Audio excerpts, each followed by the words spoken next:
Okay, ready? Chronicles of Narnia.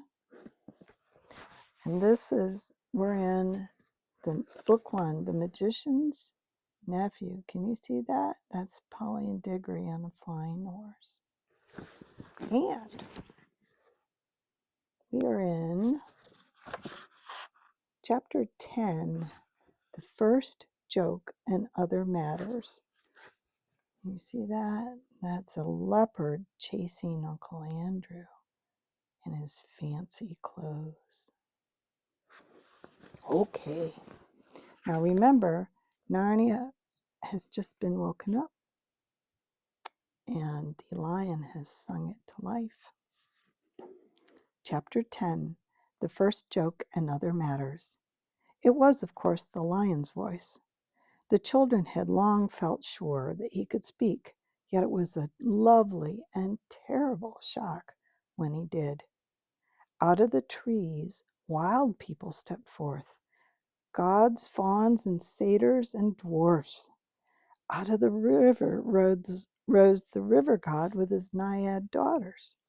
And all these and all the beasts and birds in their different voices, low or high or thick or clear, replied, "Hail, Aslan, we hear and obey. We are awake. We love. We think. We speak. We know." "But please, we don't know very much yet," said a nosy and snorty kind of voice.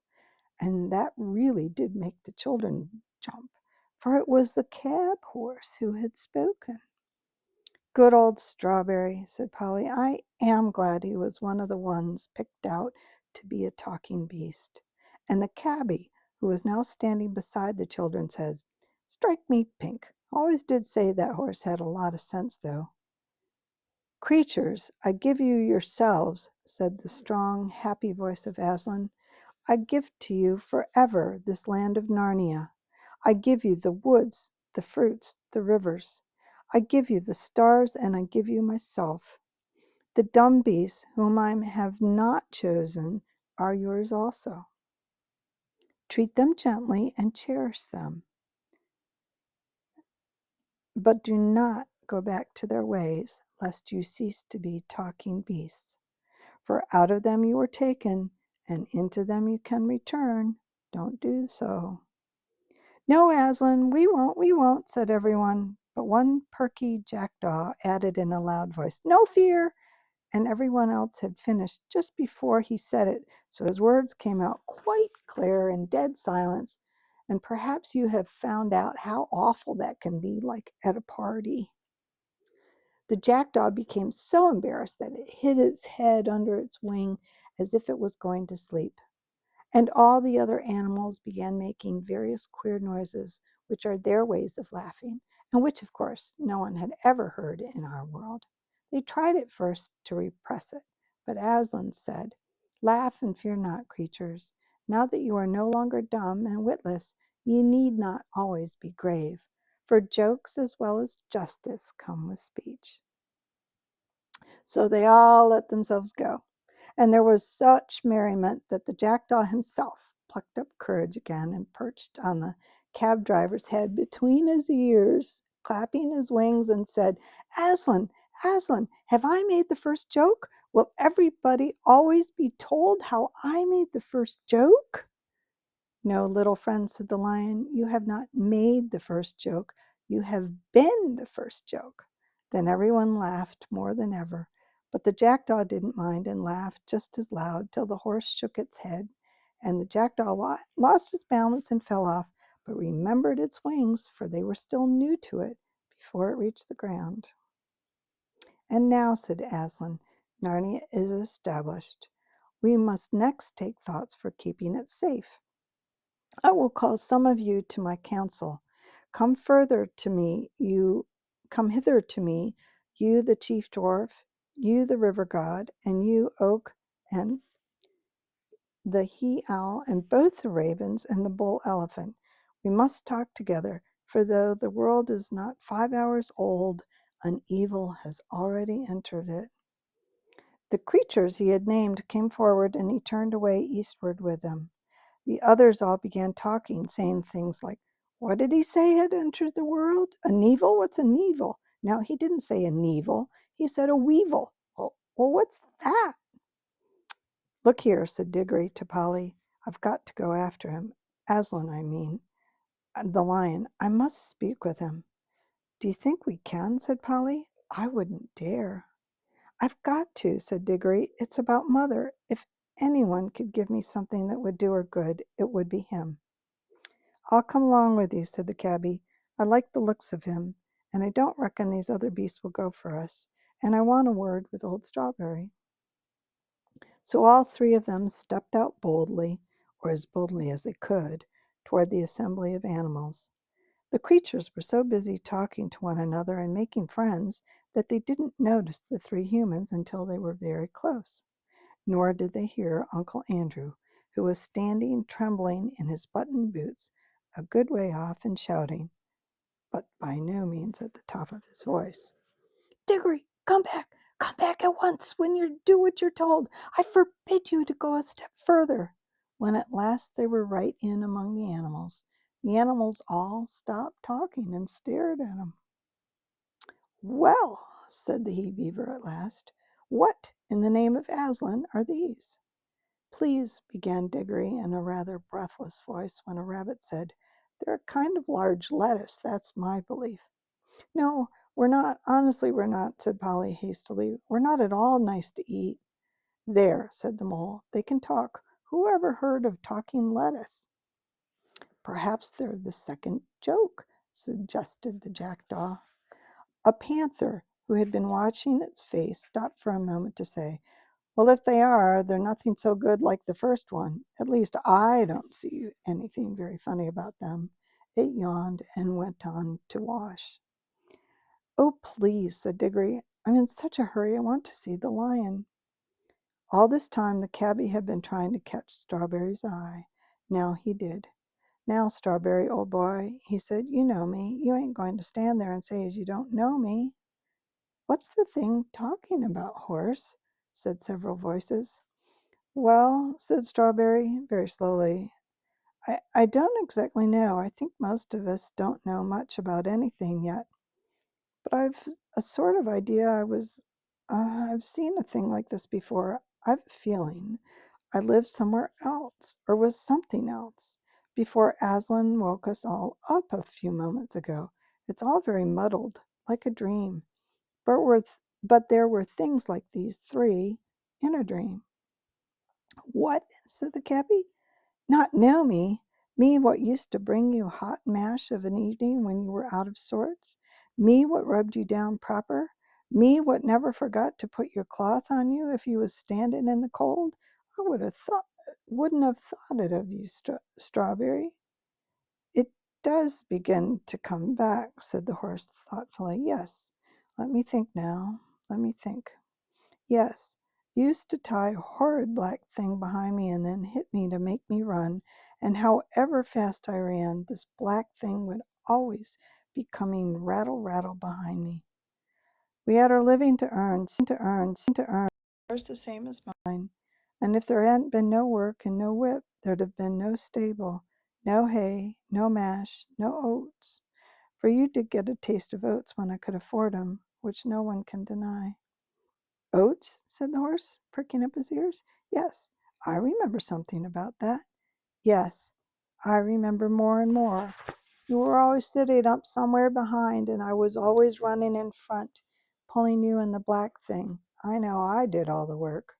Summer, I grant you," said the cabby, "or work for you and a cool seat for me.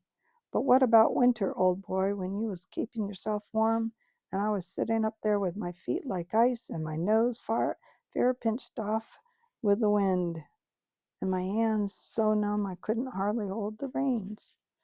"It was a hard, cruel country," said Strawberry. "There was no grass, all hard stones." "Too true, mate, too true," said the cabby. "And a hard world it was. I'd always did say those paving stones weren't fair on any horse. That Lunnon, that is, I didn't like it no more than you did. You were a country hoss, and I was a country man. Used to sing in the choir, I did, down at home, but there wasn't a living for me there." "Oh, please, please," said Diggory, "could we get on? The lion's getting further and further away, and I do want to speak to him so dreadfully badly." "Look here, Strawberry," said the cabby. "This young gentleman has you something on his mind that he wants to talk to the lion about, him you call Aslan. Suppose you would let him ride on your back," which he'd take very kindly, "and trot him over to where the lion is, and me and the girl will be following along." "Ride?" said Strawberry. "Oh, I remember now. That means sitting on my back. I remember there used to be a little one of you two-leggers who used to do that long ago. He used to have little hard square lumps of white stuff that he gave me. They tasted, oh, so wonderful, sweeter than grass." "Ah, that'd be sugar," said the cabby. "Please, Strawberry," begged Diggory, do let me go up and talk to Aslan." "Well, I don't mind," said the horse. "Not for once in a way. Up you get." "Good old Strawberry," said the cabby. "Here, young un, I'll give you a lift." Diggory was soon on Strawberry's back and quite comfortable, for he had ridden bareback before on his own pony. "Now do gee up, Strawberry," he said. "You don't happen to have a bit of that white stuff about you, I suppose?" said the horse. "No, I'm afraid I haven't," said Diggory. "Well, it can't be helped," said Strawberry, and off they went. At that moment, a large bulldog who had been sniffling and staring very hard said, "Look! Isn't there another of those queer creatures over there beside the river under the trees?" Then all the animals looked and saw Uncle Andrew standing very still among the rhododendrons and hoping he wouldn't be noticed. "Come on," said several voices. "Let's go and find out." So while Strawberry was briskly trotting away with Diggory in one direction and Polly and the cabby were following on foot, most of the creatures rushed toward Uncle Andrew with roars, barks, grunts, and various noises of cheerful interest. We must now go back a bit and explain what the whole scene had looked like from Uncle Andrew's point of view. It had not made at all the same impression on him as the cabby and the children, for what you see and hear depends a good deal on where you are standing. It also depends on what sort of person you are. Ever since the animals had first appeared, Uncle Andrew had been shrinking further and further back into the thicket. He watched them very hard, of course, but he wasn't really interested in seeing what they were doing, only in seeing whether they were going to make a rush at him. Like the witch, he was dreadfully practical. He simply didn't notice that Aslan was choosing one pair out of every kind of beasts. All he saw, or thought he saw, was a lot of dangerous wild animals walking vaguely about, and he kept on wondering why the other animals didn't run away from the big lion. When the great moment came and the beast spoke, he missed the whole point for a rather interesting reason. When the lion had first begun singing long ago, when it was still dark, he had realized that the noise was a song, and he had disliked that song very much. It made him think and feel things he did not want to think and feel. Then, when the sun rose and he saw that the singer was a lion, only a lion, he said to himself, he tried his hardest to make believe that it wasn't singing and never had been singing, only roaring as any lion might do in a zoo in our own world. Of course it can't really have been singing, he thought. I must have imagined it. I've been letting my nerves get out of order. Who ever heard of a lion singing? And the longer and the more beautifully the lion sang, the harder Uncle Andrew tried to make himself believe that he could hear nothing but roaring. Now, the trouble about trying to make yourself stupider than you really are is that you very often succeed. Uncle Andrew did. He soon did hear nothing but roaring in Aslan's song. Soon he couldn't have heard anything else even if he wanted to. And when at last the lion spoke and said, "Narnia, awake!" he didn't hear any words. He heard only a snarl. And when the beast spoke in answer, he heard only barkings, growlings, bayings, and howlings. And when they laughed, well, you can imagine, that was worse for Uncle Andrew than anything that had happened yet. Such a horrid, bloodthirsty din of hungry and angry brutes he had never heard in his whole life. Then, to his utter rage and horror, he saw the other three humans actually walking out into the open to meet the animals. The fools, he said to himself. Now those brutes will eat the rings along with the children, and I'll never get back home again. What a selfish little boy that Diggory is. And the others are just as bad. If they want to throw away their lives, that's their business. But what about me? They don't really seem to think about that. No one thinks about me. Finally, when a whole crowd of animals came rushing toward him, he turned and ran for his life. Now, anyone could see that the air of that young world was really doing the old gentleman good. In London, he had been far too old to run. Now, he ran at a speed which would have made him certain to win the 100 yards race at any prep school in England. His coattails flying out behind him were a fine sight, but of course it was no use. Many of the animals behind him were swift ones. It was the first run they'd ever taken in their life, and they were all longing to use their new muscles. After him, they shouted. Perhaps he's that Neville. Tally-ho, Tantivy, cut him off, round him up, keep it up, hooray!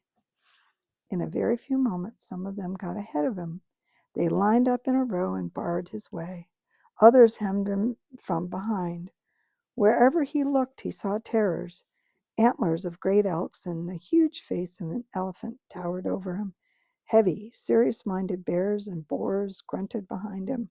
Cool-looking leopards and panthers sat with sarcastic faces, as he thought, stared at him and waved their tails.